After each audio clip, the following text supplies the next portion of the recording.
Hello and welcome to this video. We were continuing the first chapter of your geography, that is resources and development.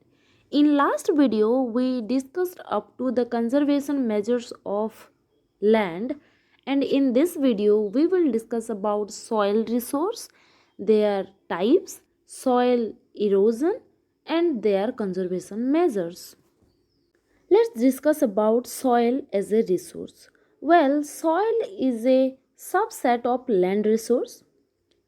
Soil is the most important renewable natural resources. Soil comes under the renewable natural resources.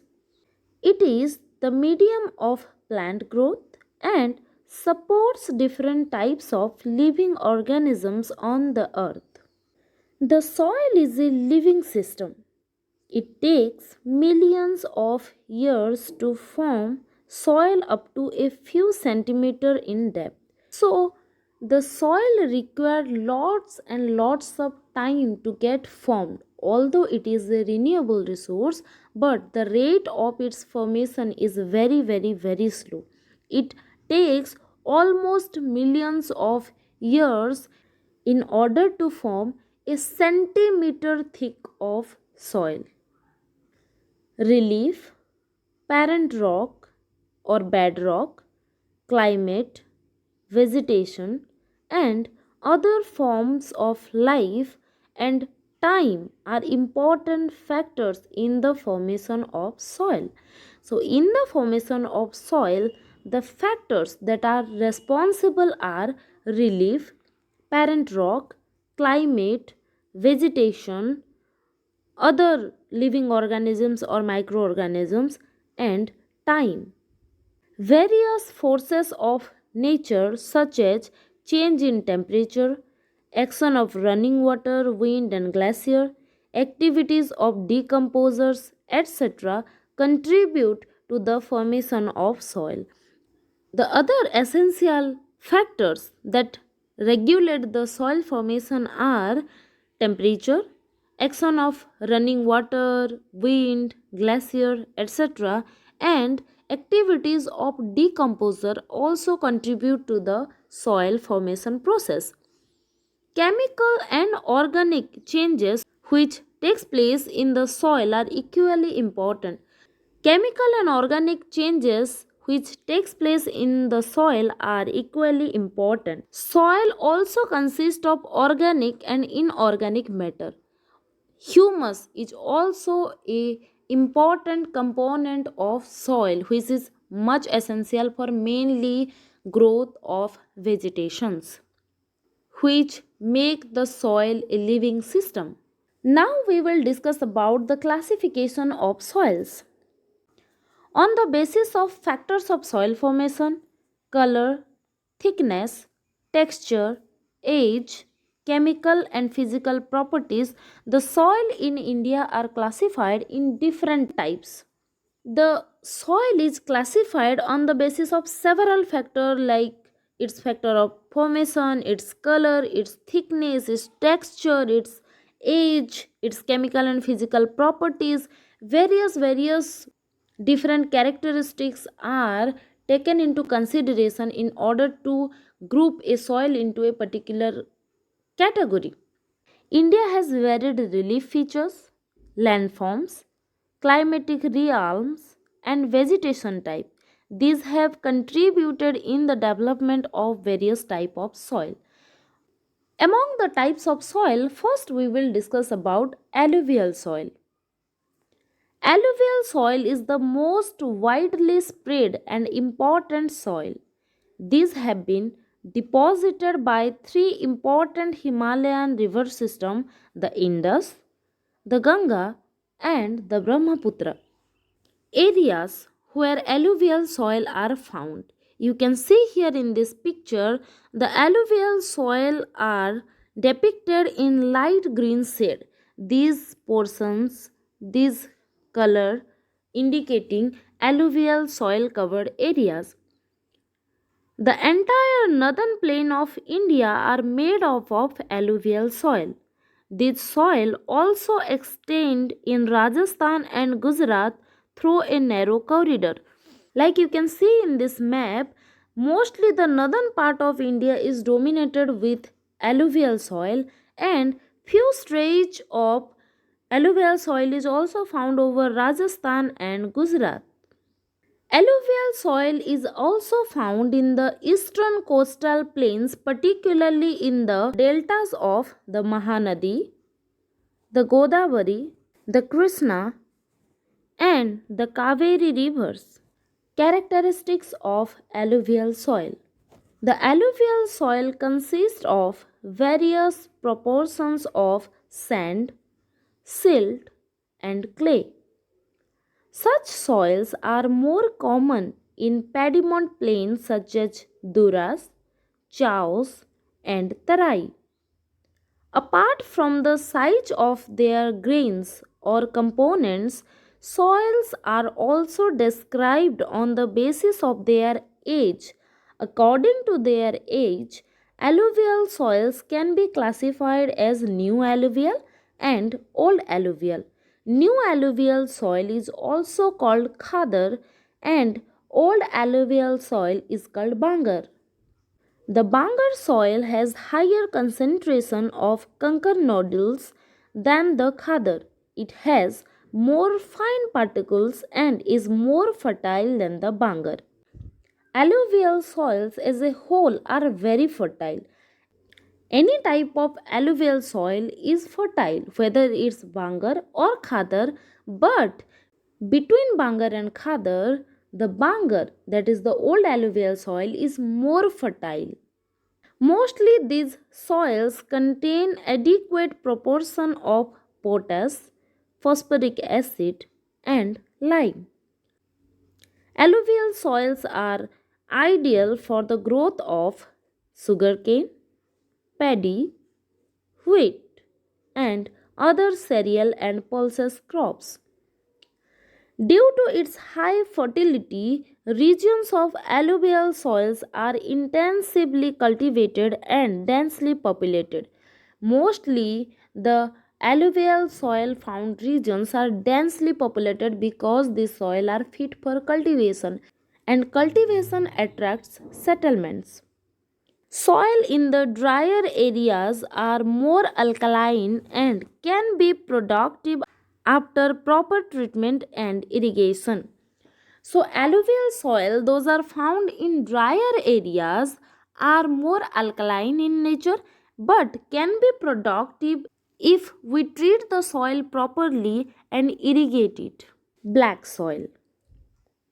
These soils are black in color and are also known as rigor soil. So, the other name of black soil is rigor soil. Black soil is ideal for growing cotton and is also known as black cotton soil. Black soil is otherwise known as rigor soil or cotton soil. It is believed that climatic condition along with the parent rock material are the important factors for the formation of black soil. Areas where black soils are found. This type of soil is typical of the Deccan Trough region, spread over northwest Deccan Plateau, and is made up of lava flow. You can see here the gray color indicating black soil covered area. So black soil are mostly found in Deccan Trough region, mostly over northwest Deccan Plateau. Black soils are black in color mostly because they are made up of lava flows. They cover the plateaus of Maharashtra, Saurashtra, Malwa, Madhya Pradesh, and Chhattisgarh and extend in the southeast direction along the Godavari and the Krishna valleys. Characteristics of black soil. The black soils are made up of extremely fine, that is, clayey material. Well, according to the size of the particle, soil are categorized into various category like sand, silt, clay. So clay is more fine particle. So black soil is made up of clay materials. Black soil is well known for their capacity to hold moisture. Black soil can hold moisture longer than any other kind of soil, which is the merits of black soil. They are rich in soil nutrients such as calcium carbonate, magnesium, potash, and lime. These soils are generally poor in phosphoric contents. They develop deep cracks during hot weather, which helps in proper aeration of the soil. During dry season, the soil tends to develop crack. The soil breathe properly during dry season, and again in monsoon season and other season it can retain the highest moisture. It can hold moisture for longer period of time. These soils are sticky when wet and difficult to work on unless tilled immediately after the first shower or during the pre-monsoon period. Next we will discuss about red and yellow soils. Areas where red and yellow soil found. You can see in the map the red color shade is indicating the areas covered with red and yellow soils. Yellow and red soils are also found in parts of Odisha, Chhattisgarh, southern parts of Middle Ganga Plain, and along the Piedmont zone of Western Ghats. Characteristics of red and yellow soil. Red soil develops on crystalline igneous rocks in areas of low rainfall in the eastern and southern parts of Deccan Plateau. These soils develop a reddish color due to diffusion of iron in crystalline and metamorphic rocks. It looks yellow when it's occur in hydrated form. So red and yellow soil are the same, but when it available in hydrated form, the red soil turns yellow. Next is laterite soil. Laterite has been derived from the Latin word later, which means bricks. Areas where laterite soil found. You can see here the light peach color is indicating laterite soil covered areas. Laterite soils occurs mostly in southern states, Western Ghat region of Maharashtra, Odisha, some parts of West Bengal and northeast regions. Characteristics of laterite soil. The laterite soil develops under tropical and subtropical climate with alternate wet and dry season. This soil is the result of intense leaching due to heavy rain. Lateritic soils are mostly deep to very deep, acidic, that is more than 6 pH level, generally deficient in plant nutrients. It is generally humus poor. It is very poor in humus content. They are prone to erosion and degradation due to their position on the landscape. After adopting appropriate soil conservation techniques, particularly in the hilly areas of Karnataka, Kerala, and Tamil Nadu, this soil is very useful for growing tea and coffee. Red laterite soils in the Tamil Nadu, Andhra Pradesh, and Kerala are more suitable for crops like cashew nut. Now we will discuss about arid soils. Areas where arid soils are found. You can see in the map the yellow shade is depicting areas covered with arid soil. Arid soil are mostly found in western Rajasthan. Characteristics of arid soil. Arid soils range from red to brown in color. They are generally sandy in texture and saline in nature. In some areas, the salt content is very high and common salt is obtained by evaporating the water. As the arid soil is very saline in nature, In many areas, soil extracted from this kind of soil by evaporating the water. Due to the dry climate and high temperature, evaporation is faster and the soil lacks humus and moisture. The lower horizons of the soil are occupied by conker because of the increasing calcium content downwards. The conker layers formations in the bottom horizons restrict the infiltration. After proper irrigation, these soils become cultivable, as has been in the case of western Rajasthan. If we irrigate arid land properly, we can cultivate the land, or we can make the land suitable for cultivation. Now we will discuss about forest soils, areas where forest soil are found. You can see in the map the green shade is depicting areas covered with forest soil. The forest soils found in the lower part of the valley, particularly on the river terraces and alluvial fens, are fertile. Characteristics of forest soil. These soils are found in the hilly and mountainous areas where sufficient rainforests are available. The soil's texture varies according to the mountain environment where they are formed. They are loamy and silty in valley sides and coarse grained in the upper slopes. So, the forest soil are silty and loamy in valley regions, whereas it is coarse grained in hilly region or upper slopes. In the snow covered areas of Himalayas, these soils experience denudation and are acidic with low humus content. Mostly in the snow covered areas of Himalaya, these soils experience denudation. Denudation means the lower layer or the inner layer of soil get exposed due to weathering of the upper layer of the soil. Now we will discuss about soil erosion. The denudation of soil cover and subsequent washing down is described as soil erosion.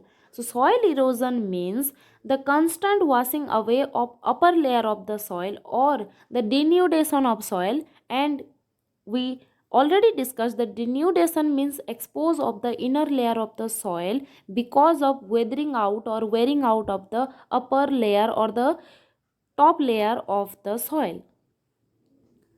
The processes of soil formation and erosion go on simultaneously, and generally there is a balance between the two. It is not like that the soil is constantly get eroded out, but the soil formation is also a continuous process.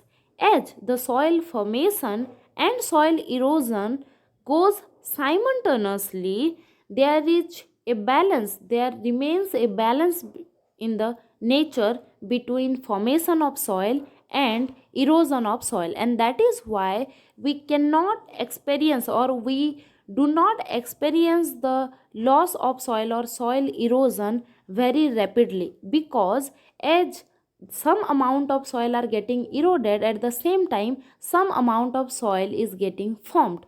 But the problem is the balance get disturbed mainly in 21st century because of various human activities and natural processes. Sometimes the balance between the soil formation and soil erosion get disturbed due to human activities like deforestation, overgrazing, construction and mining, etc. While natural forces like wind, glacier, and water lead to soil erosion. The running water cuts through the clay soils and makes deep channels as gully. The land becomes unfit for cultivation and is known as badland. So when the running water cuts through the clay soil and make up deep channels or gully, it is called gully erosion. And The area or the land which is affected by gully erosion is unfit or turns unfit for cultivation and is known as bad land. Gully erosion is mostly found or observable at Chambal Basin, and these are called ravines. Sometimes water flows as a sheet over large areas down a slope. In such cases, the topsoil is washed away. This is known as sheet erosion. Wind blows loose soil off flat or sloping land known as wind erosion. Sometime in rainy season, the soil is eroded as a sheet. The whole topsoil washed away as a sheet, and that is known as sheet erosion.